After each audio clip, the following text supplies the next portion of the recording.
Watu wa Mungu, leo nimekuja na jambo moja tu kwamba watu wengi wanapenda heshima. Watu wengi tunapenda sana heshima, kuheshimiwa, lakini tunasahau jambo moja tu kwamba ukitaka kuheshimiwa fanya sawa sawa, tenda yaliyo mema. Usilopenda kutendewa wewe usimtendee mwingine. Yaani hilo imekuwa ni shida sana. Tunasahau sana. Yaani tunasahau ile heshima.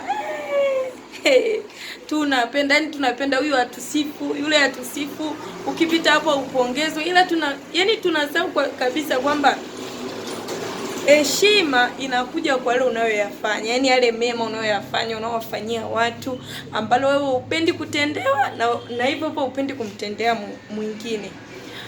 Tukisoma katika kitabu cha Mwanzo 4:6 mpaka 7, utajisomea mwenyewe. Mwanzo 4:6 mpaka 7. Bwana anamwambia Kaini kwamba ukitenda mema hutapata kibali. Anamwambia na kumbe hapo anakuambia kwamba ukitenda mabaya dhambi iko inakuotea mlangoni kwako. Kwa hiyo tumekuwa ni wasaurifu, tunasahau kwamba kumbe tukitenda mabaya dhambi iko inatuotea.